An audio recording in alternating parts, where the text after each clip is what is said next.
Christmas is A time for celebrations എന്നല്ലേ?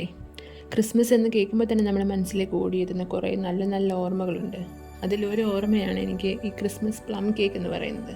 ആ റമ്മിൽ soak ചെയ്ത പ്ലം കേക്കിൻ്റെ ടേസ്റ്റും. ക്രിസ്മസ് ആകുമ്പോൾ തന്നെ നമ്മുടെ മനസ്സിൽ ചിന്ത ഇനി പ്ലം കേക്ക് ഉണ്ടാക്കണമല്ലോ എന്നുള്ള ഒരു ഹാപ്പിനെസ്സാണ്. പ്ലം കേക്ക് ഉണ്ടാക്കുക, അത് മറ്റുള്ളവർക്ക് കൊടുക്കുക, അതൊക്കെ നമ്മുടെ ഒരു ഹാപ്പിനെസ്സാണ്. ക്രിസ്മസ് ടൈമിൽ മാത്രം കിട്ടുന്ന ഒരു സന്തോഷമാണ്. അപ്പോൾ അതുപോലെ തന്നെ ഞാനിവിടെ ഇന്ന് കാണിച്ചു തരാൻ പോകുന്ന ഒരു വ്യത്യസ്തമായ റെസിപ്പിയാണ്. ക്രിസ്മസിനൊക്കെ നിങ്ങൾക്ക് ഉണ്ടാക്കി നോക്കാൻ പറ്റുന്ന ഒരു ക്യാരറ്റ്സ് ഡേറ്റ്സ് കേക്കാണ്. അതിനായിട്ട് ഞാനൊരു ക്ലീൻ ബൗളിൽ ആദ്യം ഒരു 3 മുട്ടയാണ് എടുത്തിരിക്കുന്നത്. 3 മുട്ട, കോഴിമുട്ട തന്നെ എടുക്കണം, താറാമുട്ട എടുക്കരുത്. പിന്നെ ഒരു കാര്യം എന്ന് വെച്ചാൽ നാടൻ മുട്ട എടുക്കരുത്, അതിന് നല്ലൊരു സ്മെല്ല് കൂടുതലാണ്. അപ്പോൾ അത് നല്ലപോലെ ബീറ്റ് ചെയ്ത് ഫ്ലഫി ആക്കണം. 3 മുട്ടയാണ് എടുത്തിരിക്കുന്നത്.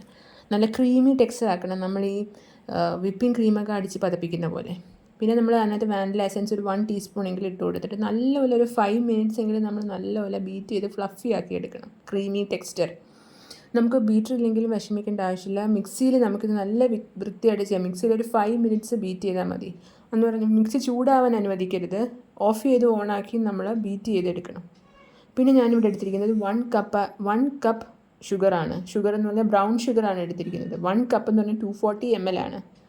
അത് നമുക്ക് കേക്ക് ഷോപ്പിൽ വാങ്ങിക്കാൻ കിട്ടും ഈ കപ്പ് മെഷർമെൻറ്റ്സ് എല്ലാം. അപ്പോൾ 1 കപ്പ് ബ്രൗൺ ഷുഗറാണ് എടുത്തിരിക്കുന്നത്. നിങ്ങൾക്ക് വൈറ്റ് ഷുഗർ ആണെങ്കിൽ അത് പൊടിച്ച് ചേർക്കാം.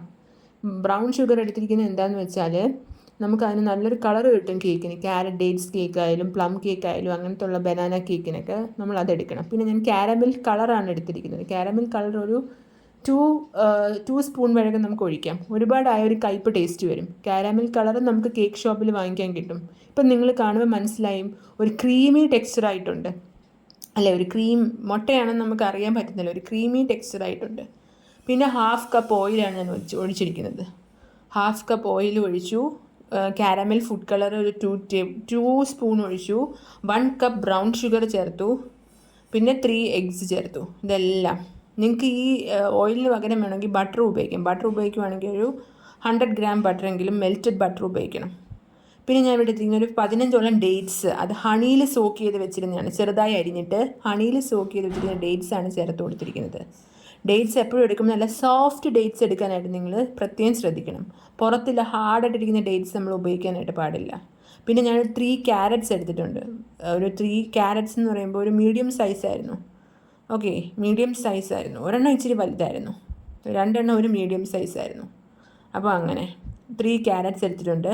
പിന്നെ നമ്മൾ എപ്പോഴും 1 kgയുടെ മെഷർമെൻറ്റ് എടുക്കുമ്പോൾ 1 kg കേക്കിന് നമ്മൾ 1.5 കപ്പ് മൈദയാണ് ഉപയോഗിക്കുന്നത്.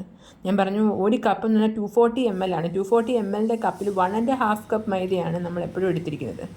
അപ്പോൾ എല്ലാവരും പറയും അരിച്ചെടുക്കണം എന്നൊക്കെ. ഞാൻ ഈ പ്രാവശ്യം എനിക്ക് എൻ്റെ മടിയും ഉണ്ട്. അരിക്കാതൊന്നും ഉണ്ടാക്കിയാൽ എങ്ങനെ ഇരിക്കുമെന്ന് ഞാനൊന്ന് പരീക്ഷിച്ച് നോക്കിയതാണ്. പക്ഷെ നല്ല സൂപ്പറായിട്ട് വന്നു. മൈദയൊന്നും അരിച്ചിട്ടൊന്നുമില്ല, അരിക്കാതെ തന്നെ ഡയറക്റ്റ് ആയിട്ട് ഇട്ടതാണ്. പിന്നെ നമ്മൾ എടുക്കുന്ന എല്ലാം റൂം ടെമ്പറേച്ചറിലായിരിക്കണം, അത് പ്രത്യേകം ശ്രദ്ധിക്കണം.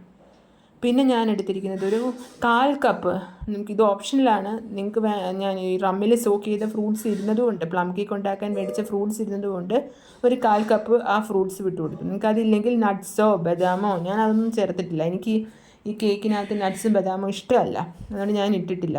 നിങ്ങൾക്ക് അത് ഇട്ടാൽ അതും വേണമെങ്കിൽ നമുക്കിടാം. നമ്മുടെ ഇഷ്ടമാണ് എന്തൊക്കെ ചേർക്കണ്ടെന്നുള്ളത്. പിന്നെ ഞാനൊരു കേക്ക് പാനിലായിട്ട് ഗ്രീസ് ചെയ്ത് വെച്ചിരിക്കുന്ന ബട്ടർ പേപ്പറൊക്കെ ഇട്ട് ഗ്രീസ് ചെയ്ത് വെച്ചിരുന്ന കേക്ക് പാനിലോട്ട് ബാറ്റർ ഒഴിച്ചിട്ട് നല്ലപോലെ സ്ക്യൂർ വെച്ച് കുത്തി കൊടുക്കണം. പിന്നെ നമ്മൾ ടാപ്പ് ചെയ്യുകയും വേണം. നല്ലപോലെ ടാപ്പ് ചെയ്ത് എയർ ബബിൾസ് കളഞ്ഞതിന് ശേഷമേ നമ്മൾ കേക്ക് അവനിൽ വെക്കാൻ പാടുള്ളൂ. അല്ലെങ്കിൽ എന്ത് പറ്റും, ബബിൾസ് എല്ലാം കൂടെ ഫോം ചെയ്ത് മുകളിലൊരു ബബിളി ആയിട്ട് വരും കേക്ക്. ഓക്കെ, പിന്നെ ഞാനെന്ന് പറഞ്ഞാൽ അവസാനം വെക്കാൻ നേരത്ത് ഞാൻ ഈ മുകളിലത്തെ പേപ്പർ അങ്ങ് എടുത്ത് മാറ്റി. എനിക്കത് വേണ്ടാന്ന് തോന്നി, ഞാൻ അതങ്ങ് എടുത്ത് ഊഴി മാറ്റിക്കളഞ്ഞു. ഞാനിവിടെ വെച്ചിരിക്കുന്നത് പ്രീ ഹീറ്റഡ് ആയിട്ടുള്ള ഓവനിലാണ്. 180 ഡിഗ്രിയിൽ 10 മിനിറ്റ്സ് പ്രീ ഹീറ്റ് ചെയ്ത അവനിലാണ് ഞാൻ വെച്ചിരിക്കുന്നത്. വെച്ചത് 160 ഡിഗ്രിയിലാണ്. 160 ഡിഗ്രിയിൽ ആദ്യം ഞാനൊരു 40 മിനിറ്റ്സ് വെച്ചു. 40 മിനിറ്റ്സ് വെച്ചിട്ട് സ്ക്യൂർ വെച്ച് കുത്തി നോക്കിയപ്പോൾ അത്ര ചെറുതായിട്ടൊരു ഒട്ടലുണ്ടായിരുന്നു. പിന്നെ ഞാൻ വീണ്ടും ഒരു 10 മിനിറ്റ്സ് വെച്ചു. അപ്പോൾ 160 ഡിഗ്രിയിൽ ഒരു 50 മിനിറ്റ്സ് എങ്കിലും അത് ഓരോ ഓവൻ്റെ ഇതായിട്ടും അനുസരിച്ച് ടെമ്പറേച്ചറിൽ വ്യത്യാസം വരും. ഇപ്പം നോക്കുമ്പോൾ 50 മിനിറ്റ്സ് കഴിഞ്ഞ് കുത്തി നോക്കിയപ്പോൾ നല്ലപോലെ വെന്തിട്ടുണ്ട്. അപ്പോൾ എല്ലാവരും ട്രൈ ചെയ്ത് നോക്കുക. ഈ ക്രിസ്മസ് ടൈമിൽ നമുക്ക് കുട്ടികൾക്കൊക്കെ ഉണ്ടാക്കാൻ പറ്റിയൊരു നല്ല കേക്കാണ്.